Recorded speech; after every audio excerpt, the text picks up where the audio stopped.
Hi there, welcome to the Brainbucks Study channel, and today we're going to go over evaluating expressions. Now we're going to start really simple. We're going to just evaluate with one variable, and in these problems we're just going to solve for x. Now the first problem we're going to start with is 9 equals 3 minus x. Now, when you're solving these problems, what you have to do is essentially just get all of the like terms on the same side.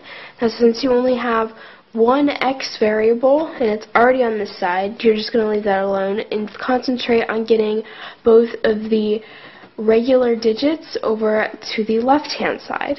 Now, what you want to do is you want to take the 3 and you want to get rid of that on this side and put it onto this side. So to do that, you want to subtract the 3 from each side. Whatever you do to this side, you have to do to the other side. You can't just do one operation on one side of the equation and not do it on the other side, or else you're going to come up with the wrong answer. So this cancels out because it's 0.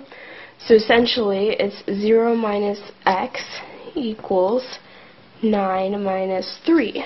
Now, the 9 minus 3, that simplifies to 6, which equals 0 minus x, and then the 0, that goes away, so 6 equals negative x. Now, to get rid of the negative, what you have to do is you multiply each side by a negative 1. So, this would make that just a regular x, and this would make that a negative 6. So then x equals negative 6, and that's your answer. And now you can also check your answer by going through and doing a check. Now to do the check, you just plug in the negative 6 for all the instances of x. So writing the equation again, it's 9 equals 3 minus x. So then you want to plug in 9 equals 3 minus negative 6. Okay, and then you put it in parentheses so that you don't get confused with any of the other things. So minus a negative. So then that goes to 3.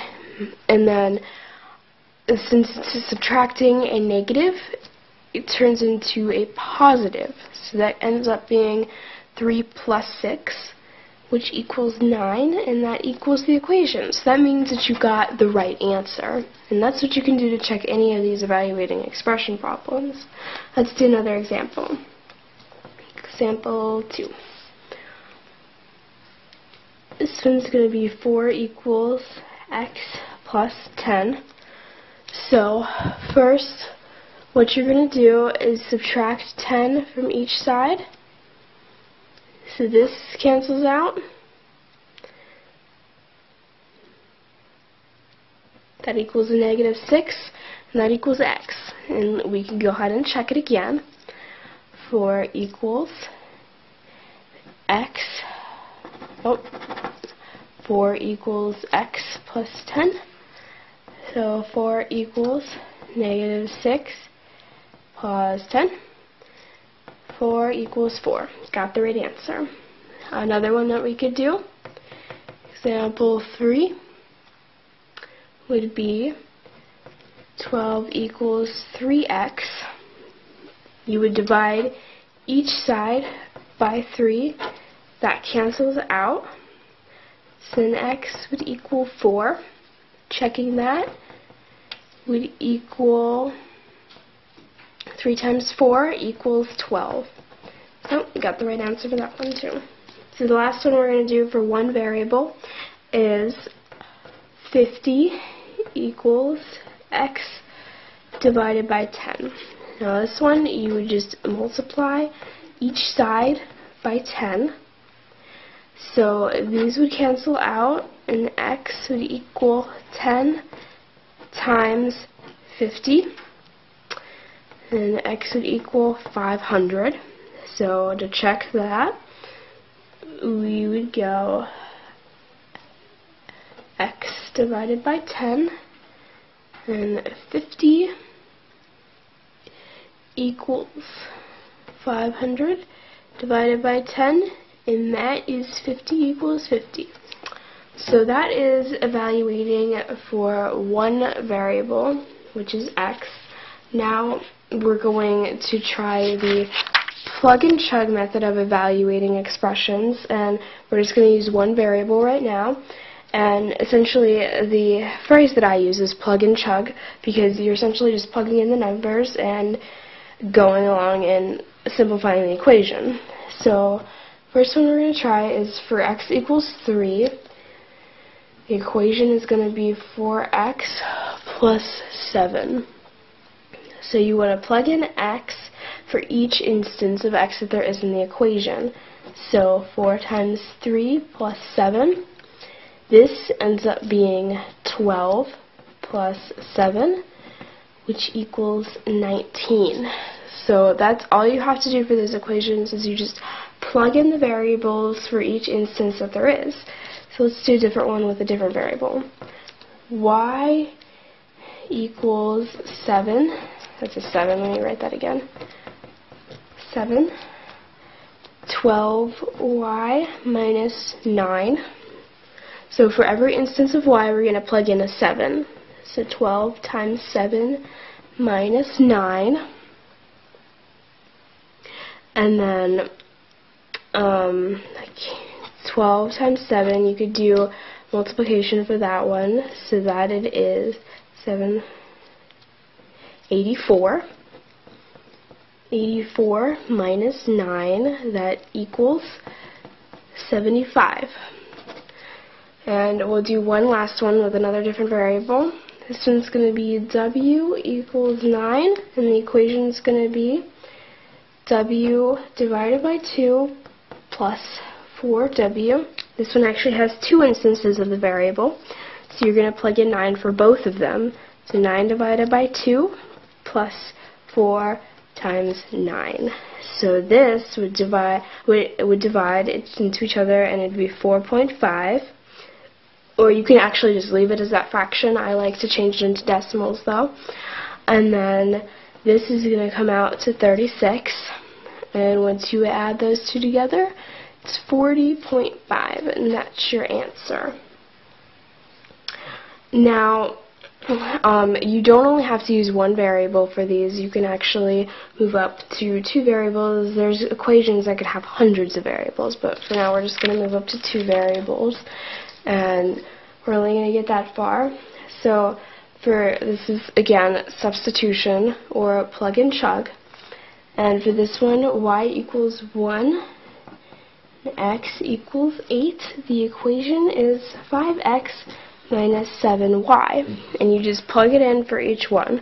So 5 times 8 minus 7 times 1. And you just use PEMDAS. PEMDAS, please excuse my dear Aunt Sally whenever you're doing these. You don't need that for this one. Well, you do need that for this one actually. You have to use the parentheses first, which is the P, and then you just move into a subtraction there at the end.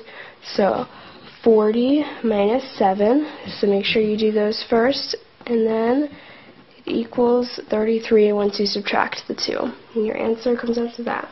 And I'll do one more of those. X equals negative 3, y equals 4, 5xy is going to be the equation. So 5 times negative 3 times 4.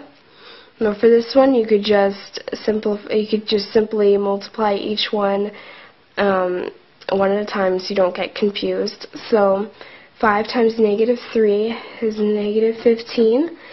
And then just bring the 4 down, and then so negative 15 times 4.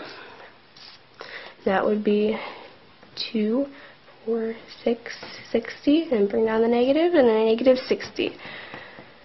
So your answer is negative 60 for that one. Now, aside from just plugging in the different variables and also solving for x, evaluating expressions also includes solving for a variable when you don't have any of the numerical values for the actual variables. So, as an example, you might get a problem that says something like this: solve for x, and then they give you a problem like this: y equals 3x plus 8. Now, it's already solved for y, but you actually have to do some work in order to get it to x. And all you have to do is you get x alone so that all the other numbers and variables are on the other side. So what you want to do first is start with the easy stuff. You could subtract the 8 from each side. Y minus 8 equals 3x, because the 8's cancel out. And then you can go into division and divide each side by 3. So these cancel out, and you can't do anything to simplify this. So y minus 8 over 3 is your answer for x, and that's all you have to do when it says solve for x and you don't have any of the numerical values for any of the variables. Okay, so let's do another example of solving for a variable. So let's see this one. Solve for x, y equals 7x minus 2. Okay, so you add 2 to both sides. So y equals 2 equals 7x. Those cancel out. That is a plus, sorry. And then all you have to do is divide by 7 each side. And y plus 2 over 7 equals x. And that's your answer for that one. Now, I'll do one more. And this one you're actually solving for both of them. And you'll see in a second how that's going to work out. Solve for x and p. 4p minus 1 equals 5x plus 4. So you see that neither of the variables are alone on either side like they usually are in these questions up here. So what you're going to do is you're going to pick one to solve for first. And we're just going to go with x. So 4p minus 1 equals 5x plus 4. So you want to get the x alone. So you want to subtract the 4 from each side. So 4p minus 5 equals 5x. Those cancel out.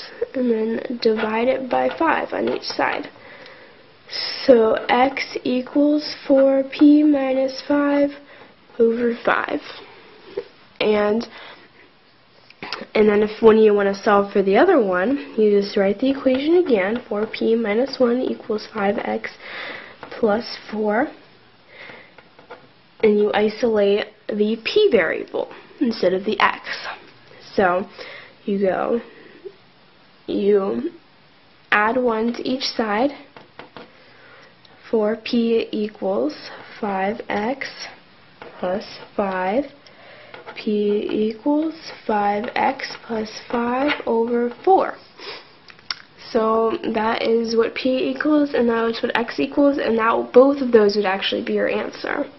Now we're just going to do a few more complex equations that are just solving for X. So solve for X, and one of those can be 3/4 X minus 3 equals 11x plus 1. So you're going to subtract 1 from each side. And that would be minus 4 equals 11x. And then you're going to subtract that 3/4 x from each side. So negative 4 equals 10 1/4 x. And then you want to divide that, which you want to divide the 10 1/4 by each side. And we're not going to go through how to simplify that for right now, so we're just going to leave it like that pretty much, but it equals over 10 and 1/4. And simplified, that would equal 41 over 4, negative 4. So that would be, and then you would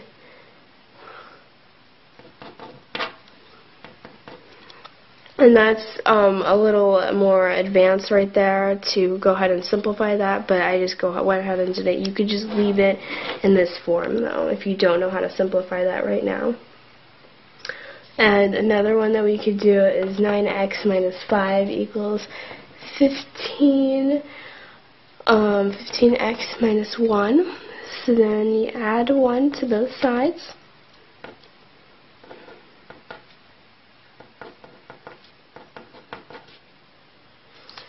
And then these cancel out. And then you can subtract 9x from each side.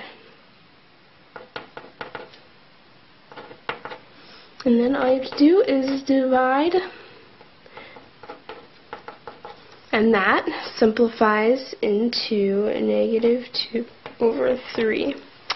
And that would be our answer. So that is all for this video lesson. For more video lessons, you can visit brainbuxa.com. Get online results, notifications, study materials, and more, all at brainbuxa.com. You can also follow us on Facebook at www.facebook.com/brainbuxa.